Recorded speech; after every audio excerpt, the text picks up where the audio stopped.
Senhor esteja convosco. Ele está no meio de nós.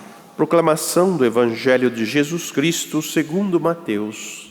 Glória a vós, Senhor. Naquele tempo, Jesus disse aos seus discípulos esta parábola. O reino dos céus é como a história das 10 jovens que pegaram suas lâmpadas de óleo e saíram ao encontro do noivo. 5 delas eram imprevidentes e as outras 5 eram previdentes.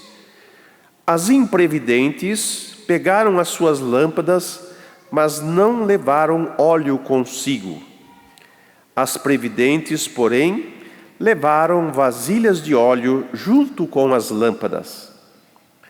O noivo estava demorando e todas elas acabaram cochilando e dormindo. No meio da noite, ouviu-se um grito: o noivo está chegando, ide a seu encontro. Então as 10 jovens se levantaram e prepararam as lâmpadas. As imprevidentes disseram às previdentes: dai-nos um pouco de óleo, porque nossas lâmpadas estão se apagando. As previdentes responderam: de modo nenhum, porque o óleo pode ser insuficiente para nós e para vós. É melhor irdes comprar aos vendedores. Enquanto elas foram comprar óleo, o noivo chegou. E as que estavam preparadas entraram com ele para a festa de casamento. E a porta se fechou. Por fim, chegaram também as outras jovens e disseram: Senhor, Senhor, abre-nos a porta. Ele, porém, respondeu: em verdade eu vos digo, não vos conheço. Portanto, ficai vigiando, pois não sabeis qual será o dia nem a hora. Palavra da salvação. Glória a vós, Senhor. Que as palavras do Santo Evangelho perdoem os nossos pecados. Amém. Transborda em toda a terra a bondade do Senhor. Aí vocês podem me dizer, por que Ele não abriu a porta para as imprevidentes, né? A bondade de Deus, meus irmãos, ela está na sua própria revelação a nós, na sua palavra, no seu ensinamento. Como filhos e filhas muito amados dele, ele vai nos capacitando, vai falando aos nossos ouvidos. Se nós o escutamos, nós estamos em comunhão com ele. Se nós não o escutamos, nós não estamos em comunhão com ele. E quem não está em comunhão com ele, ele diz: eu não te conheço. Não sei se já tiveram a experiência de encontrar uma pessoa em um lugar e dizer: você lembra de mim? Eu sou fulano de tal lá, né? A pessoa assim: não sei quem é você. E você tem certeza que aquela pessoa ali, você te conhece, ela não te conhece. E Jesus usa esta parábola que era comum na época, nos casamentos, né? As virgens, as jovens entrarem em procissão na festa de casamento, com as suas lâmpadas acesas, tudo bonitinho, assim que o noivo chegasse. Então Jesus pega dessa vivência, né, da tradição deles, do modo de fazer o casamento, e traz para um olhar espiritual, para uma dimensão que vai além do acontecimento real, vamos dizer assim. Porque Jesus, ele veio como enviado do Pai para celebrar uma aliança conosco. E essa aliança é uma aliança de vida, é uma aliança de salvação.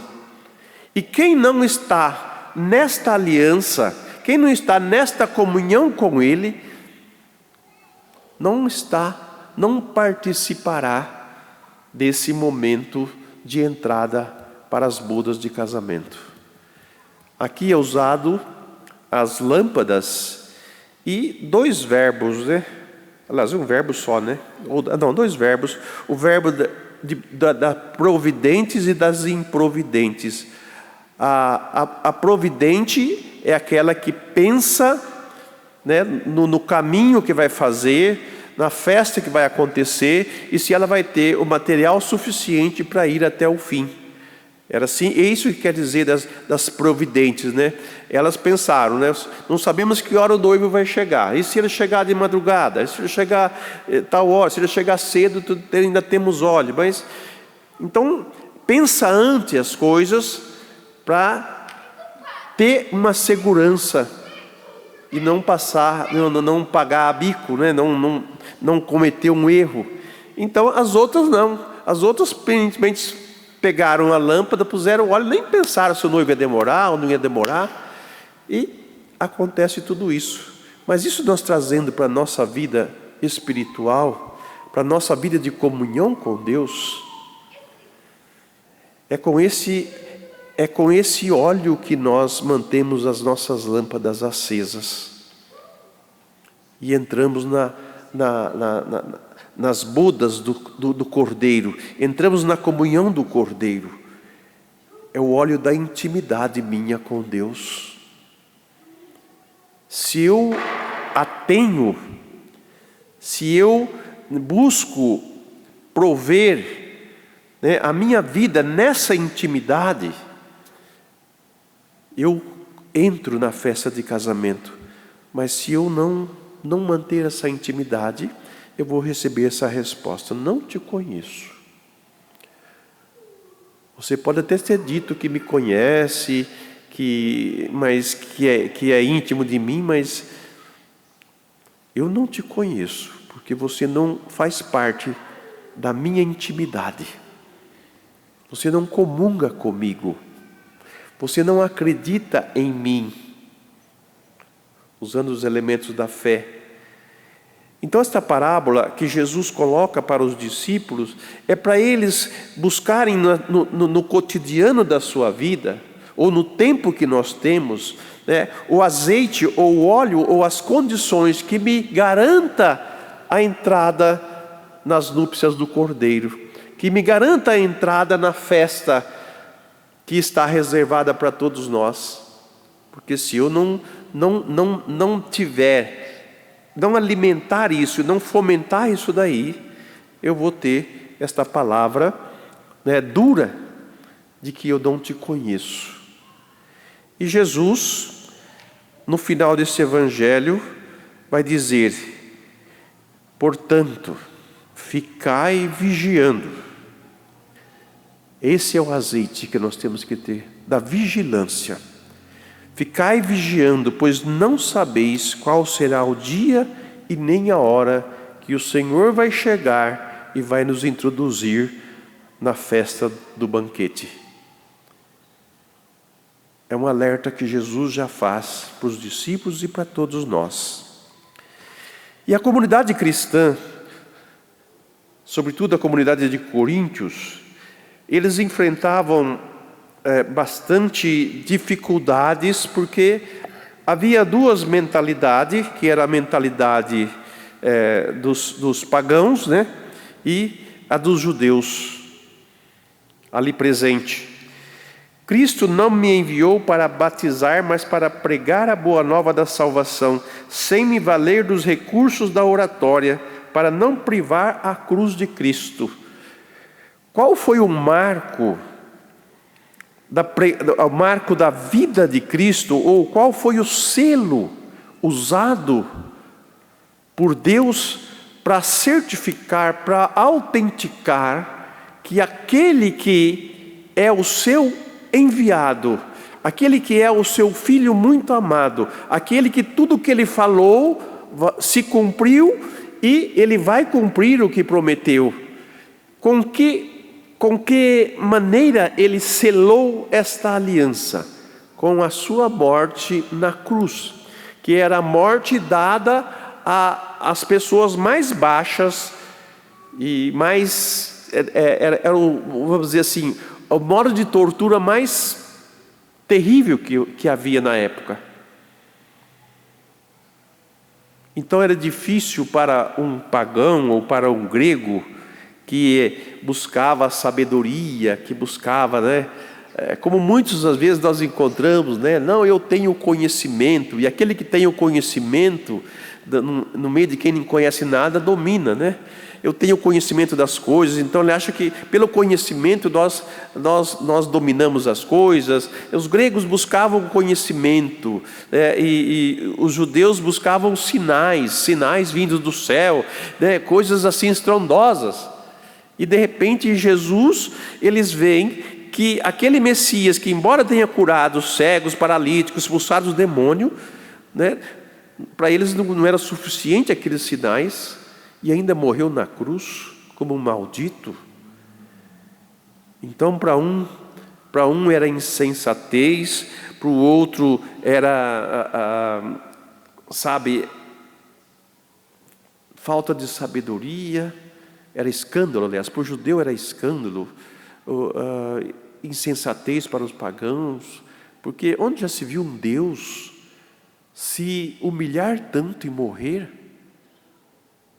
Era incabível para eles. E para os judeus também era uma loucura a cruz. Mas foi ali que ele selou uma aliança de salvação para todos nós. E a fé dos primeiros cristãos não é uma fé de quem recebeu um conhecimento, né? Estudou muito, ficou sabendo de muita coisa e com isso ele acreditou em Deus. A nossa sabedoria humana, ela é limitada, mas nós temos também a capacidade de conhecer a Deus. Não se joga fora, mas também não se absolutiza. Há uns tempos atrás, no período da Covid, a ciência é a grande deusa do momento. Todo mundo tem que obedecer à ciência, porque a ciência isso, a ciência aquilo. Houve uma exaltação da ciência, pobrezinha, né? Acabaram com ela, a fim de, através da ciência, calar a boca de todo mundo, sabe? Mas não conseguiram fazer isso. Às vezes os homens, de vez em quando, eles surgem umas coisinhas neles e eles querem impor, eles querem fazer com que todo mundo obedeça. Foi um teste de obediência. O Fique em Casa também foi um teste de obediência, para ver se o povo obedecia, ou punhava medo neles, para ver se a gente consegue controlar. A sabedoria que quer controlar, a ciência que quer controlar, né? Que é uma forma de controle das pessoas.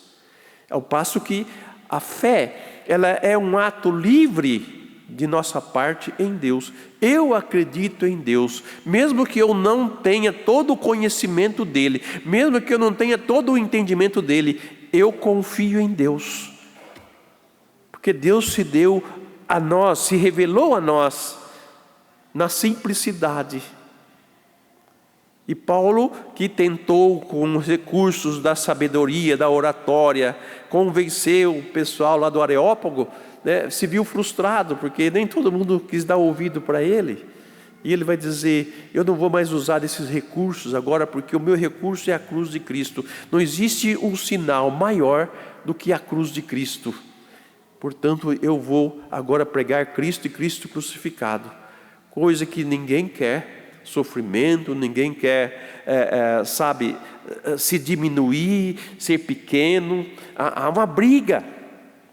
Às vezes tem muitos que têm dificuldade com a fé, porque a fé não é satisfação dos meus prazeres, não é um crescimento, uma capacidade de sabedoria muito grande. A fé é acreditar numa pessoa que diz que ama tanto a gente, que assumiu o último lugar para dar a nós o lugar que nós perdemos com o nosso pecado. É nesse Deus que nós acreditamos. E se eu não tiver esta fé, o dia que o Senhor voltar, Ele vai dizer que eu não o conheço. Crês em mim? Era o que Jesus perguntava aos seus ouvintes. Acredita no Filho do Homem? Acredite que o Pai me enviou? Muitos acreditaram e muitos não acreditaram. E que os que acreditaram tiveram a vida eterna, receberam esta porção de Deus forte. Amados irmãos, fortaleçamos a nossa fé. Nesta sexta-feira, olhemos para a cruz de nosso Senhor. Foi ela que te salvou e me salvou. Crede nele. E a sabedoria de Deus é esta. Paulo coloca, a sabedoria do homem com a sabedoria de Deus, não tem comparação. Não dá para se comparar. Assim como o seu amor e a sua maneira de salvar o homem. Não queira compreender o mistério. O mistério é para ser crido, acreditado. Deus é um mistério, mas um mistério que se revela de forma límpida, clara e humilde. Aceitemos a maneira de Deus falar conosco e sejamos íntimos dele para compreendermos mais profundamente ainda esse mistério em nossas vidas e o quanto que a graça de Deus pode fazer em nós quando cremos.